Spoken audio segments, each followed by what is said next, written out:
இன்றைக்கி நம்மளோட சேனலில் ஒரு டேஸ்டியான சிக்கன் பிரியாணி எப்படி செய்கிறது அப்படிங்கிறத பார்க்க போகிறோம். ஸோ வாங்க வீடியோக்குள்ளே போய் எப்படி செய்கிறதுன்னு பார்க்கலாம். சப்ஸ்கிரைப் பண்ணாதீங்க, மறக்காமல் சப்ஸ்கிரைப் பண்ணிக்கோங்க.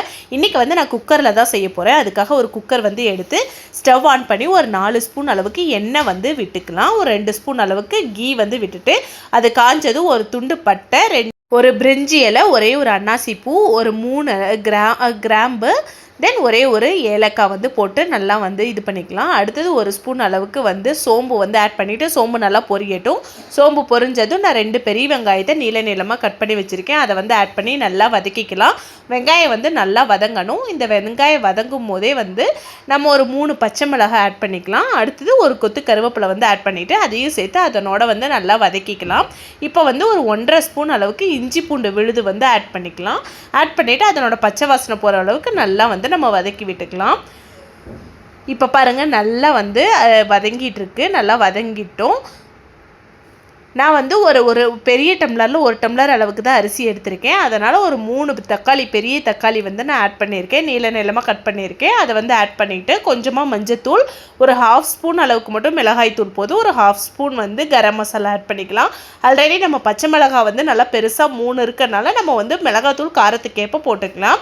அடுத்தது ஒரு கைப்பிடி அளவுக்கு புதினா, ஒரு கைப்பிடி அளவுக்கு கொத்தமல்லி தழை ஆட் பண்ணி அதையும் வந்து நல்லா வதக்கி விட்டுட்டு, இங்கே நான் சிக்கன் வந்து மஞ்சத்தூள் போட்டு நல்லா வாஷ் பண்ணி வச்சுருக்கேன். அதையும் ஆட் பண்ணி தேவையான அளவுக்கு உப்பு சேர்த்து நல்லா வந்து கிளறி விட்டுக்கலாம்.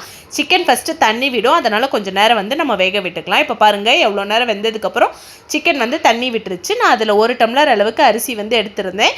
பாஸ்மதி ரைஸ் தான் 1க்கு 1.5 வந்து கரெக்டாக இருக்கும். ஆல்ரெடி இங்கே இருக்க சிக்கன் தண்ணி விட்டதே ஒரு 1/2 டம்ளர் அளவு இருக்கும். அதனால் நம்ம எக்ஸ்ட்ரா 1 டம்ளர் அளவுக்கு தண்ணி ஊற்றினா தான் கரெக்டாக இருக்கும். ஸோ அது வந்து இது நல்லா கொதிக்கட்டும். கொதித்ததும் இந்த ஸ்டேஜில் உப்பு வந்து கரெக்டாக பார்த்துட்டு நம்ம வந்து அரிசி வந்து ஊற வச்சுக்கலாம்.